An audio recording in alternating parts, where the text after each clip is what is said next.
Hello and welcome to Happy Foot, Sad Foot, your LAFC gateway drug and the only LAFC podcast that got a red card that game. I'm Travis Helwig. I'm Darren Miller. Sometimes I just start going. I don't know what I'm going to say. And I eked that one out just like we did. I was just about to say the same thing. You held it down. A good defensive win on that one. I did what I had to do, but we all saw the seams starting to show. I mean, for a 1-0 game, about as exciting as it can get. Sorry, my dog is walking up the stairs. 0-0 first half was a very exciting 0-0 half. And then after that, just chaos for the second half. What did you think? I have to he's going. Never mind. What did you think for the second half? It certainly got more exciting. Clearly things turned for the first red. I think that game was a testament to the defense. The defense really locked it down in that game. We had some mistakes, exactly the ones you would expect, but Murillo mistake, and then Chanot picks it up. That's what we want, you know. That's their partnership. Their friendship is based on that. It's kind of a one-sided friendship so far. But yeah, I mean, I thought it was a really solid win. I would have loved to see a goal in open play, but it didn't happen. Amazing. Unbelievable goal from Bogusz. It doesn't feel like we stole it. It feels like we really earned that one. We were dominant. I would say this has happened, I think, 4 times this season. We are dominant until we go up a player, and then we completely lose track of the game.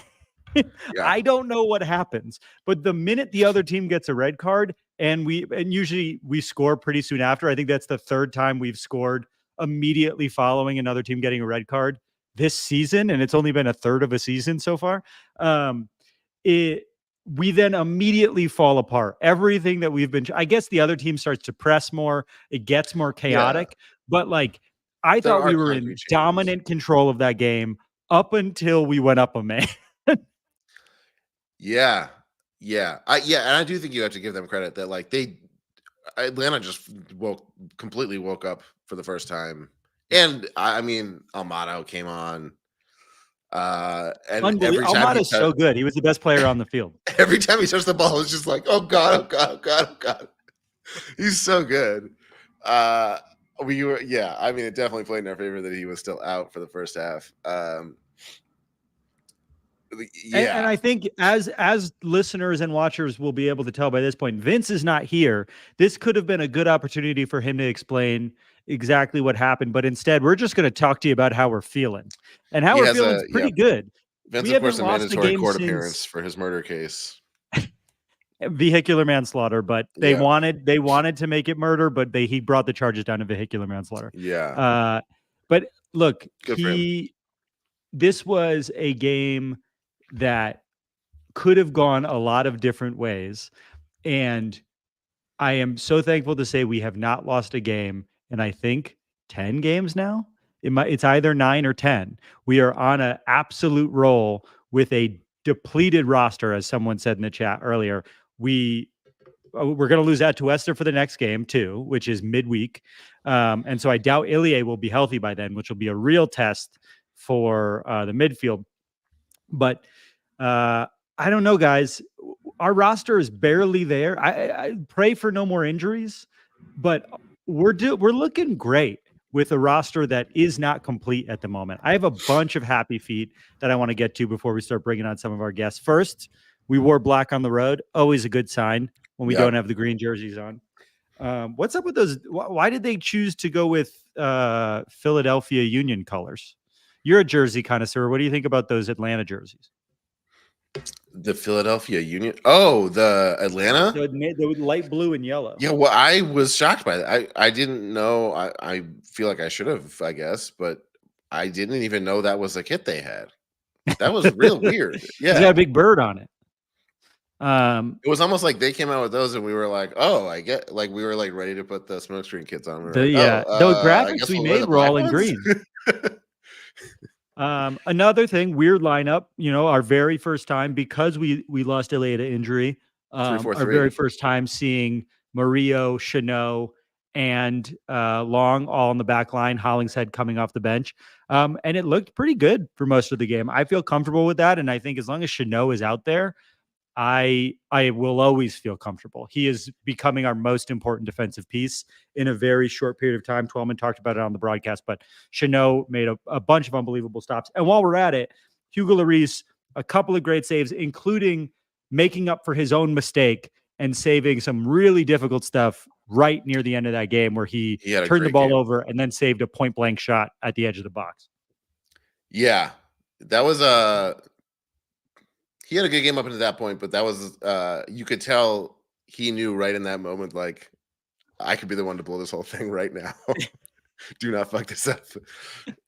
Which is, I mean, exactly why we have it. Like, that was a really great mental moment of composure, which you can clearly see not everyone on our team has. So, for sure. Yeah. I had written down as a sad foot from the first half, Bogusz's touches on goal just a little off. I don't think that held up over the course of the game. I actually had the same thought, though. Up until that free kick, he was having an off game, I thought. He was a little bit, like, his runs were a little off. His touches were a little off. He seemed like he was kind of in second gear. I think the turf played a big role in this game. Like, everything felt a little bit off. The timing of everything felt off. The angles were off. The passes were off. Like, it happens every time we play on turf, and it's all exactly the same shit. Like, they seem to be judging, their geometry is completely thrown off. And at a certain point, it's like, you're professionals. You got to know how to make the adjustment. Like, the problem is different teams have different types of turf.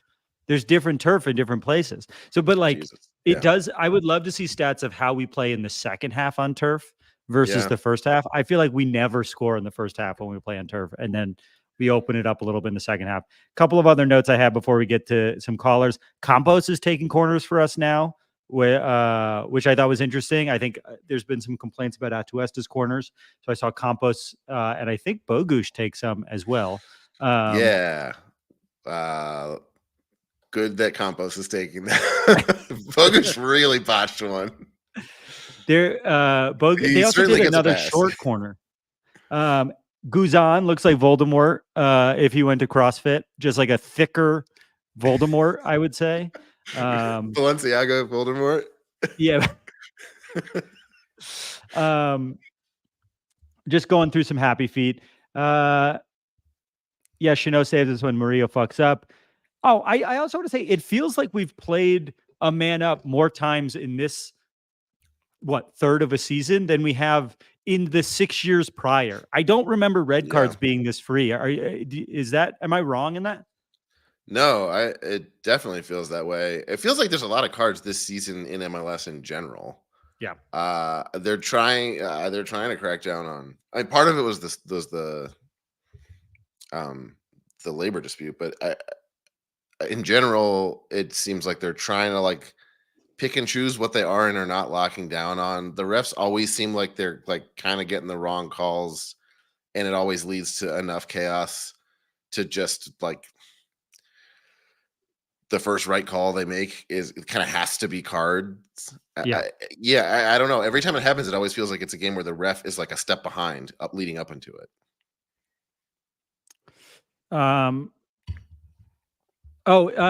Sad, but it doesn't matter now, but Bogusz had one-on-one with Guzan early in the first half and shot it directly into his chest.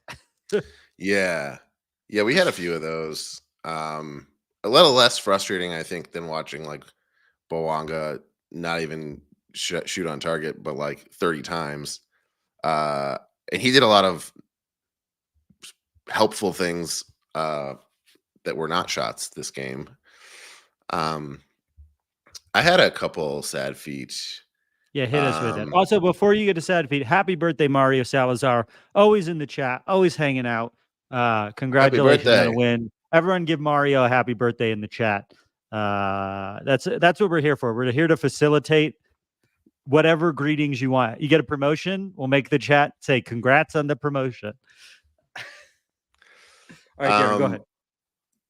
No, you know what? We did cover a lot of these. Some of these are just I'll save for later. Yeah. Why don't we bring on Luke? Luke's been on since before we started. My man's eager. Any happy feet or sad feet, Luke? Hey guys. Yeah, sure. Happy foot, obviously Maddie, but I think I want to give it to Timothy Tillman. And he had a few moments where I was like, I don't think that was the right thing, but he got so many, just like getting a toe in, where he just disrupted the play just enough that it was keeping guys off their game. So I got to give that my happy foot to Tillman. Yeah. I think our midfield looked great in general today. I felt really confident. I mean, I felt confident like I said, up until we went up a man. Yeah. I don't know what happened when we went up a man, but we looked like we were the ones who had lost the player. And then when we actually lost a player, I was like, oh, this is going to fucking suck. And it did. Yeah. What a wild series of events where we went up a player, then it got even. And then towards the end of the game, we had to play a man down for 2 minutes because Bouanga didn't come off fast enough. Like, if we had ended up losing in the last 2 minutes, I would be furious at the new rules that I celebrated at the beginning of the season. That was bonkers. I just gotta say though, like I was thinking about, because this was sometimes, you know, when there's a draw, it feels like a win, or a draw, it feels like a loss. This was a win that felt like a loss.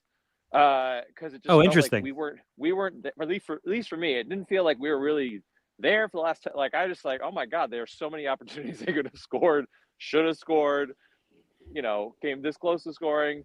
But then I also had to remind myself that like we were terrible on the road to start this season. Yeah, terrible, abjectly terrible. I mean, that game in Colorado where we're up 2-1, and then we give up a goal, and then we get the red, and then we give up another goal. Looked terrible in Minnesota, losing in San Jose, who had only had one game all season to that point. So, like, I understand that, you know, a 1-0 win in Atlanta, who's looking bad, is not great. But, oh, by the way, they brought in 2 guys who hadn't played for them in, like, a month and a half. Right? They looked so much better when Almeida came out. Like, they're going to be a better team now. Yeah. So the other thing I'll say, too, 21 Ratter, I think that 21 Ratters, I guess is how you say it, commented, Dolo said our poor road games were because of a lack of focus from some players. And I wonder if that's the same issue of why we struggle against 10 men, because they start to think it'll be easier. I think that tracks. Like, you plan for everything. It seems like we don't plan for what it'll be like when we have the advantage, especially once we score, because then we get sort of happy and excited, and then it just sort of stays like that. You know, like we don't we were only up 1. It felt like they thought we were up 4 or 5 for a little bit, and we got real sloppy real fast. Yeah. Any sad feet besides that it felt like a loss, Luke? Man mentality. Any sad feet, Luke? Obviously, Atuesta. Yeah. Sorry, my signal got a little choppy there. Obviously, Atuesta. Just I don't know what he's doing, but he's been getting all these yellows. And 2 in 1 game now. I don't. Did I break out? Yeah, we can hear you. You're just your video's down. No, you're absolutely right about that, though. His mental discipline was the polar opposite of Lloris. That it's a pattern now, and it seems like a very easy thing to stop doing. Stop getting yellow thank cards? you so much for coming on, Luke. You are getting a little choppy, so I'm going to say goodbye to you, but we always love you on your walks. Call in every show, please. Mikey points out something that I think is very funny, which is that the goalie that we scored on was making his professional debut, and on the first touch of his very first seconds on the field, he gives up a free kick. That might be the fastest goal let up in a career. Honestly, under a second. It went in under a second. It physically could not have been faster. Yeah. I mean, I guess PKs like that must happen, right? But it's still like in your debut. Yeah. Ooh. Yeah. Oh man, that's so rough. At the same time, it's almost like you could chalk it up to like, oh, well, I wasn't going to save that, but maybe he would. I don't know. Do you think Guzan would have saved that? That was savable if you. He did get a hand on it. Slightly stronger hand on it. He touched it. Yeah. I don't know. That's so funny. I hadn't thought of that. man. Should we bring on another caller? Joey AF points out that all of our internet isn't working, so that I circled the point. Joey AF highlighted it. Ratters brought it back, and then Travis interrupts Luke to say it.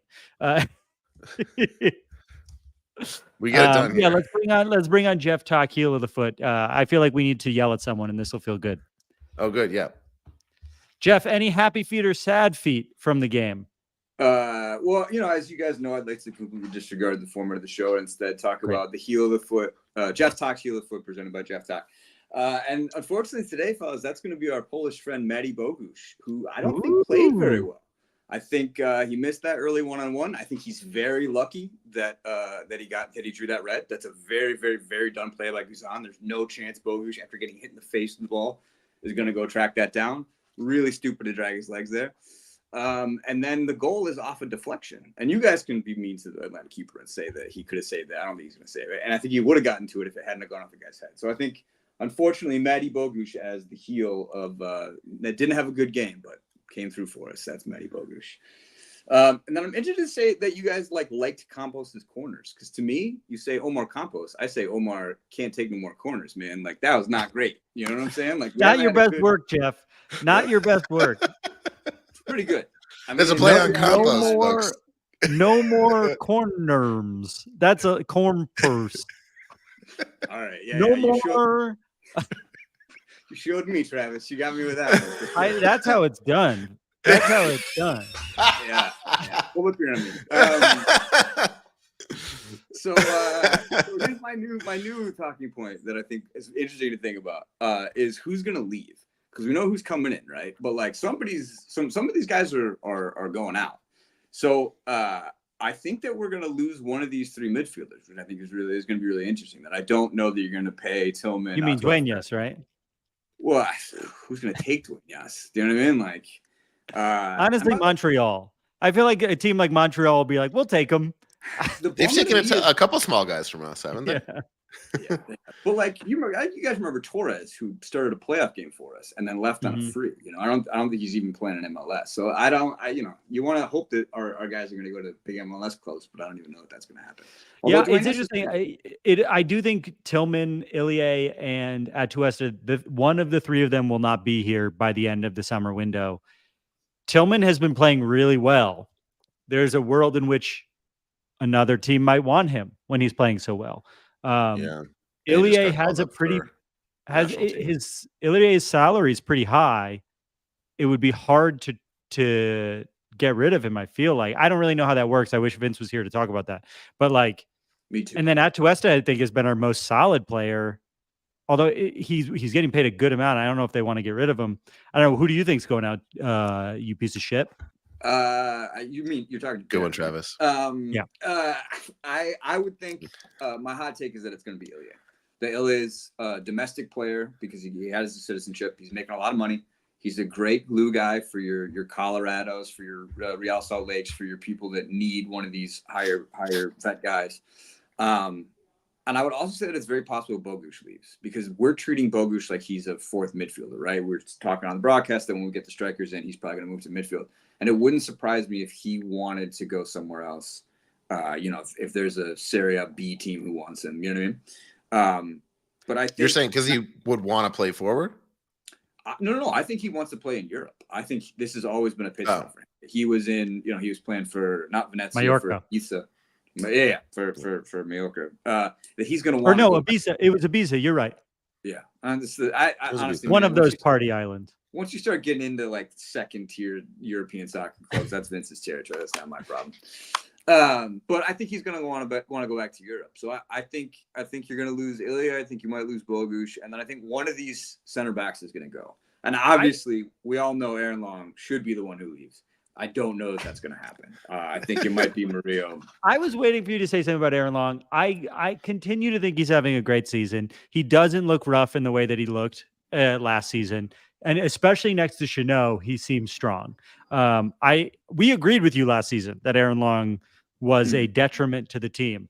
I don't think we can say that this season. I think we could say Murillo has been quite sloppy in the back line, and I would much rather keep Aaron Long aside Chanot right now. I mean, I think it's a money issue though, that Murillo makes a lot less than Aaron Long does. So if you're talking about shipping a guy out, you're going to get more bang for your buck by shipping Aaron Long out. Although I hate to say it, I do agree with you that if the money was equal, you'd rather have Aaron Long than Murillo right now.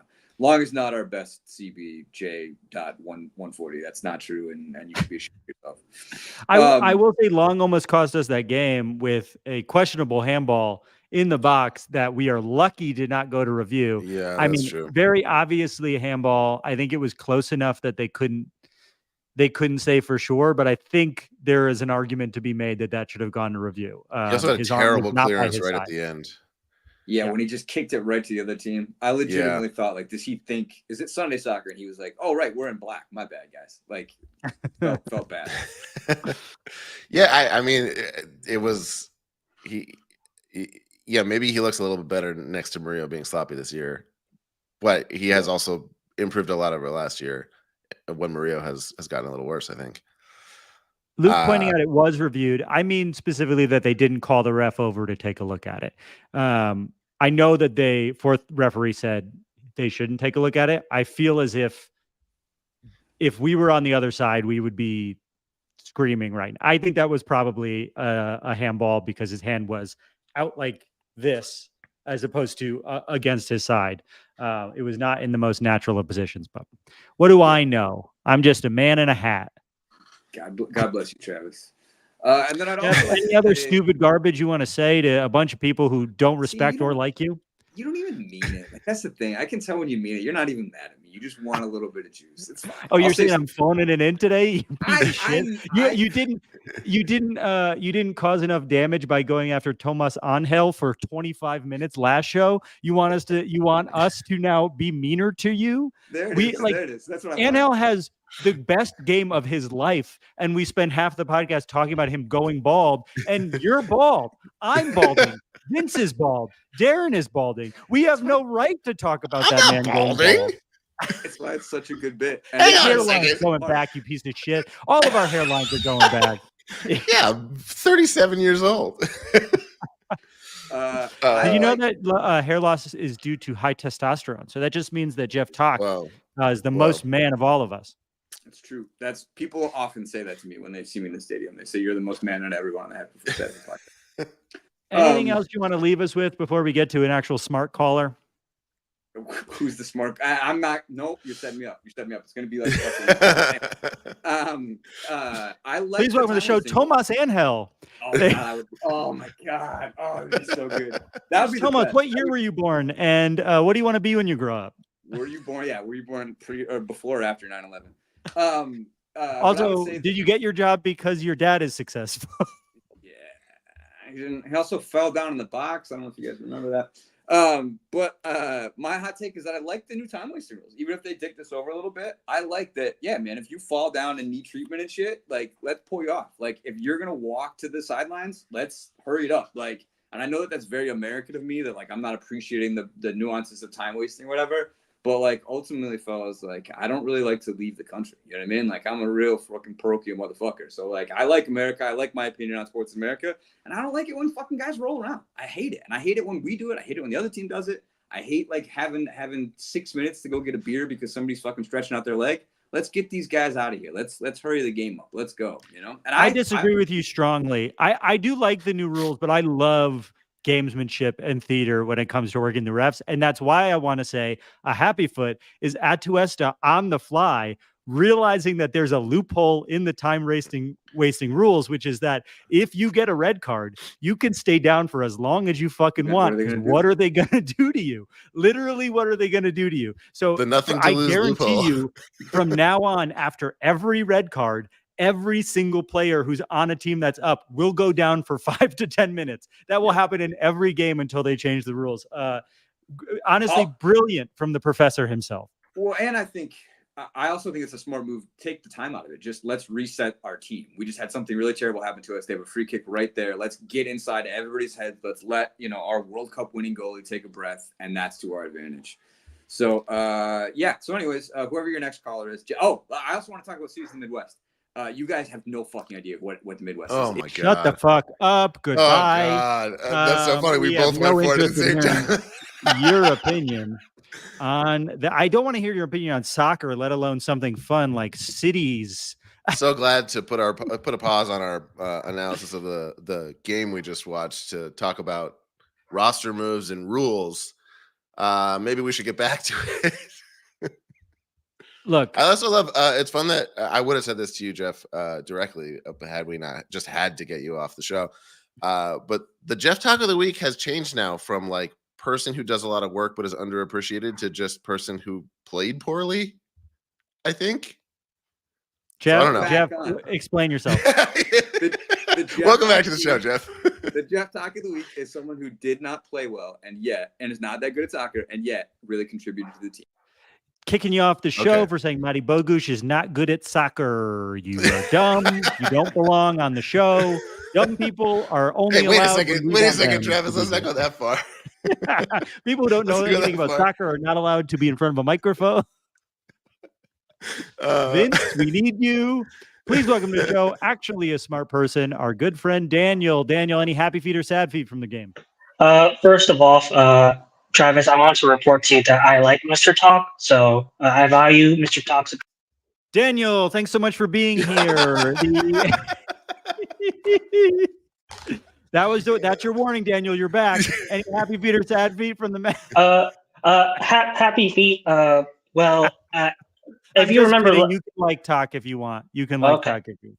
Well, I just want to report that Mr. Talk was right. I kind of overreacted. If you remember last time I came on, I was very cynical, just bitter about life, and I overreacted. We're on a hot streak with we overreacted with a depleted roster. I can't believe we're this far up at the West. Real Salt Lake, a team I rarely ever think, to be honest. I don't really think about Real Salt Lake. I can't believe they're on top. So the fact that we're in third with, I don't know, like it feels like a startup with a lot of turnover. So it's kind of a miracle. Sad feet. I need to talk about VAR. I think this is a whole global soccer conversation. I think some changes need to be done. I know you guys are in like social circles that are like probably very critical of AI, but I'm in between, and if there's anything AI has good use, it's probably reffing, because boy, we spent we can't be spending 5 minutes at a ref looking at a goddamn screen. Like, something's got to be done. Some rules have to be changed, but like long term, I hope we get AI refs one of these days, because it's ridiculous. Second, Edward Atuesta, he's got to calm down his attitude. I don't feel like this is the first time this has happened. And no, he missed a game for yellow card accumulation earlier in the season. He's been tearing through him. Yeah, and obviously, like, playing down a man, playing like that can't happen, guys. That's just weird. It just baffles me when soccer teams like do that. Like, they play worse when they're like up a man. It's kind of just bizarre. But I think that's just a coaching thing. I think Trundle just gotta like, hey guys, like, let's plan this out. But other than that, I kind of disagree with Luke. It was an ugly win, but this did not feel like a loss at all. We were on the road in Atlanta still, even though they're kind of weak this year. And with the start we had, this win was pretty big. Remember, like, this could have ended in a 1-1 draw. So to steal 3 points is pretty impressive. But yeah, those are my thoughts on the game. Yeah, I think you're really spot on, besides the AI stuff, in which case you were very wrong. But I do think, like, we are now used to winning again, and we're taking advantage of the feeling. We're not reminding ourselves how bad it was at the beginning of the season, because it's been so consistently good for the last 2 months. And this is our third road win now, if you include Las Vegas. That whole thing about us not being able to concentrate on the road seems to not be the case anymore. We're still and we have yet to lose a game at home. So we're really kicking it into high gear as we get into the summer transfer window. I am very excited to see what this team looks like by the end of the year. And like you said, we're in third right now. We'll probably be down a little bit lower by the end of the night, because there's a couple West Coast teams that haven't played yet. But RSL is down right now. And if they lose, Minnesota might only be within 1 point of them with a couple games in hand, which basically means Minnesota jumps to first, and Salt Lake becomes much more. I think they're down by 2 right now. I have to look. I'm looking at my phone. Oh no, they're only down by 1. It's 3-2. We also play Minnesota in 5 days. So we are 4 points beyond Salt Lake if they lose this match, or behind Salt Lake if they lose this match, which with a game in hand. So that's a good place to be in after our worst season, start to the season in team history. Thanks for coming on, Daniel. We always love to have you, and please keep calling back. I hope AI takes your job. Thanks, Daniel. Let's get into the nuances of AI and how it could apply to reffing in soccer. How unsatisfying would it be for AI to send one of your players off and you have to just like scream at source code? Like we can't get, like, it's so much more cathartic to be like screaming "fuck you" to a referee than to scream "fuck you" at like Scarlett Johansson's illegal voice that ChatGPT uses. I'll give Daniel the benefit of the doubt on that one. Not to disagree with you, but I don't know if he meant like it'd be nice to have AI give like the ref a summary of the angles and like what the ref should be looking at, so it's more efficient in that moment. I'm okay with that potentially. Oh yeah, I think there's a world in which you could use computers for offsides. I think that's a really interesting thing where it's like automatic. We know when the play's offsides, it shows up on the screen. Right. Because that's something you could calculate with cameras. But like nuances of game moments, I don't trust a robot to figure out. I agree with that. So there was also something we touched on a little bit maybe. But this was something that was discussed in the Patreon chat that I thought was really interesting. I haven't seen it in this chat, but everyone was pretty upset with Dolo for not subbing out Atuesta on the yellow earlier, which I thought was a great point that was brought up by a number of people. Well, the problem is our bench is too thin. Who could we had already put Duenas in. We could have put Atuesta. You could have put Duenas in for Atuesta instead of for Bogusz. Yeah, that's fair. That's fair. I don't know why. I mean, the guy who scored a goal, like he's fine, but make him play more defensively. I don't know. My gut just said that Dolo trusts Atuesta and Ilie, and he doesn't like ever having both of them off the field. Like I feel like he was like, I gotta trust my guys in this situation. Yeah, and I think it was like an overall sort of like tactical change of. I get it, but there's like equal conventional wisdom of like he's got to yellow, get him the fuck off the field. Not to mention he's proven himself to be a liability with a yellow time and time again. Kimberly Keepers points out that Google's AI is going to end up getting them sued. Have you seen some of the screenshots from the mandatory Google AI responses? Okay, I have a hot take about this. Here's my theory. Here's my hot take theory. I think because a lot of what AI has done so far has been interfering with Google's use case for being a search engine. This is way off topic now, but people are using AI instead of Google, right? So Google's like, we're going to do it too. But my theory is that they're giving you bad AI results to just demonstrate how shitty AI is, to just get it, to get like, okay, let's not use AI over with so people can go back to using search. Can I They're trying to speed up counter that with saying that all AI search results are bad, so they don't have a choice of whether or not to show them good or bad? Like if you use ChatGPT to answer questions for you, they are giving you incorrect information. You just don't realize it because it sounds correct. Yeah, but I think it's not there yet. So you think they're earnestly trying for it to be good? Oh, okay. I think Silicon Valley and San Francisco are the same thing with self-driving cars. They're just convinced that they know what's right and it has to go now. And like, it doesn't matter if it doesn't work. We have to be first or fast. And like, these cars keep crashing. The AI keeps giving incorrect answers. Like, it is laughably bad how much these products, how poorly these products are working. And they have unlimited money, so it doesn't matter to them. Like, it's making all of our lives worse by forcing us into these worlds. And because when you put AI in a product, the stock price goes up. It's like demonstrably the stock price goes up when you say something has AI, and it doesn't work. It's going to be a bubble in the same way. Whatever. I hate AI so much, and it's not just because I don't think it can take a writer's job. It can't even take a fucking Google searches job, and that's also a computer. So if it can't take a computer's job, I don't know if it could take my job.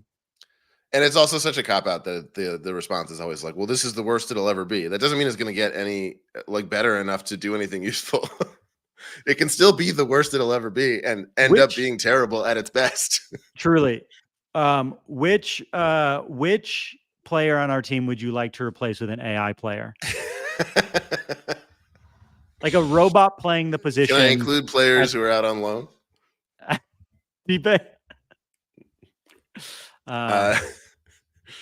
Yeah, there are players who are like consistent. Consistent enough that they're basically a bot, let's say.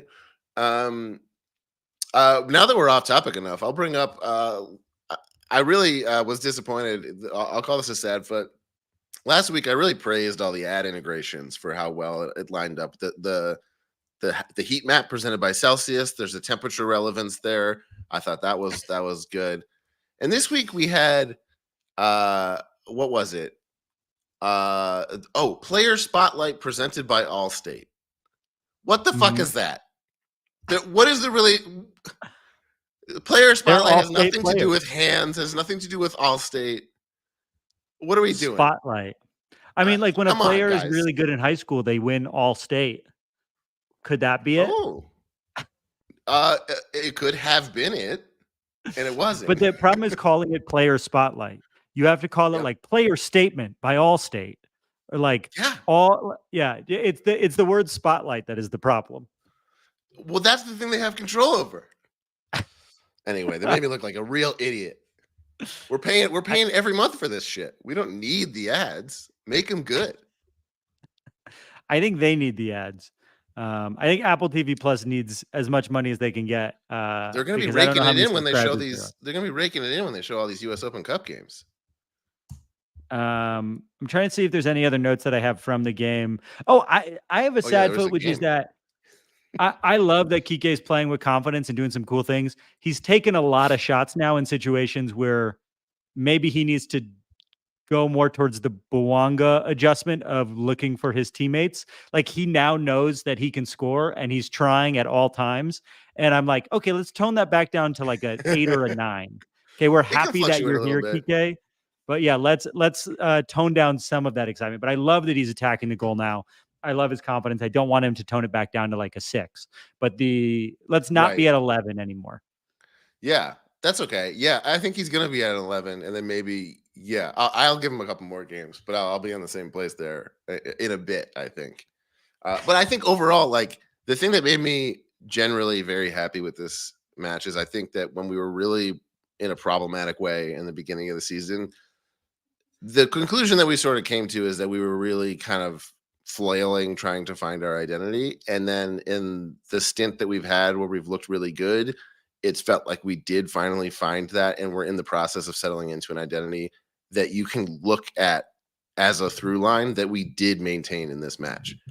Yeah. And it felt like this is the version of the team that we've been for a little while now. And even with turf, even away, even without Ilie, even with the different hurdles we had to deal with, we did maintain that version of the team that we've settled into. And ultimately, whether it was sloppy or we had to pull it out in the end in a weird way, like I feel really good about that.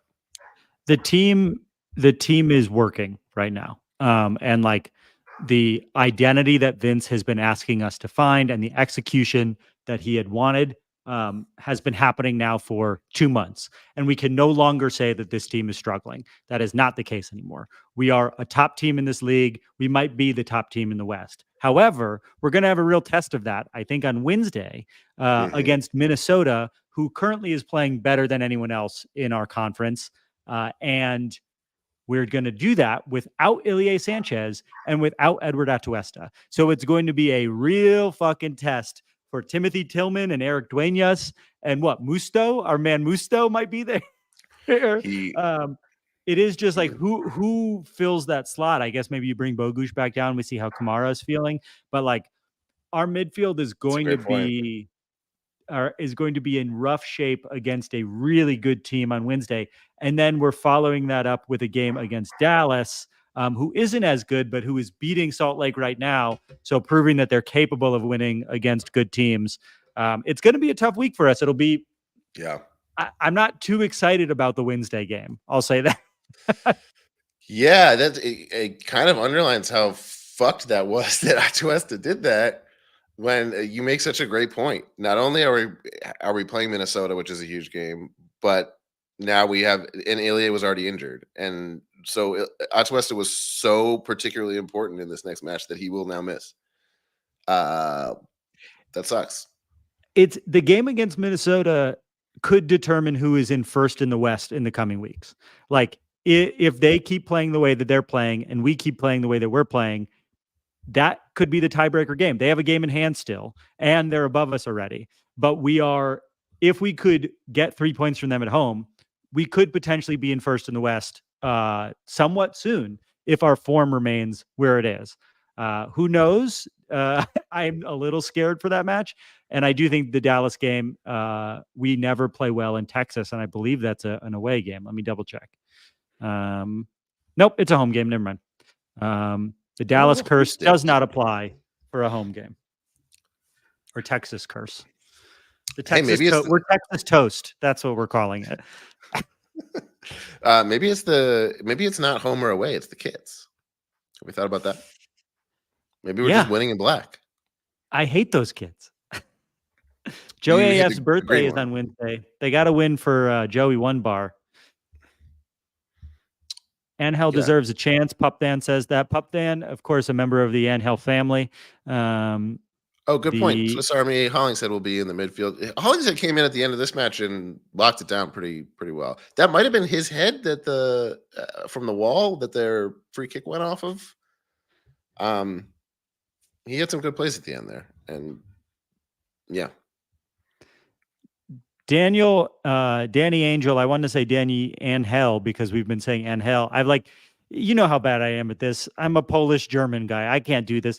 Danny Angel says Kamara is out until mid-June, according to FootMob, but then also points out that FootMob is always wrong. I would be, I don't trust them for anything. Even when they put out the lineups, that's often wrong. The only thing I trust FootMob to do is tell me a goal happens before it happens. That's the one thing they're really good at, is letting me know that a goal is coming before my stream sees it and ruins the game for me. And sometimes get the time of the game wrong. Oh, loves doing that. Hasn't happened this season though. No. Any other happy feet or sad feet or fun things from the game you want to talk about before we wrap it up? People, someone keeps asking where I am. I'm in Lake Arrowhead right now. That's the mountain town I'm in. If you're also in Lake Arrowhead, do not stab me. That's become a thing. I guess also if you are anywhere, don't stab me.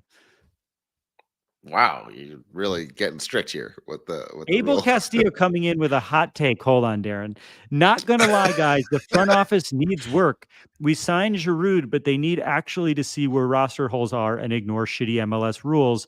They're not scary at all. LOL. So you're telling the front office to break league rules?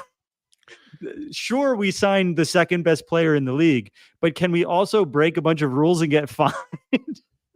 Wait, what do you mean they're not scary? He's saying the league rules aren't scary. We should break the rules and take the punishment. Oh, wow. I think he did lie. I think he lied. Yeah, not gonna lie, you sure did, bud. I disagree. The front office does not. You put the counter argument in your argument. We just signed Giroud. I want to say I don't know if you're not you're a member of the Angel family. I'm sorry for saying that. You haven't commented since I said that, so I take it back. Thanks for being here, Pup Dan. Whenever someone advocates for one of the young guys, I would just say they're a member of their family in the chat. That's funny. It's happened. I think we've gotten. This really was a nail biter of a little one. It was a fun game. It was a really fun game. And what a joy that it's 7:30. We all get to have a night. Vince gets to have a full day and night. Shout out to Vince. I don't think. Yeah, we shouldn't say Vince's catchphrase. That's for him to say. I don't want to take that from him. It feels like it would be cursed. We'll just put it out there visually.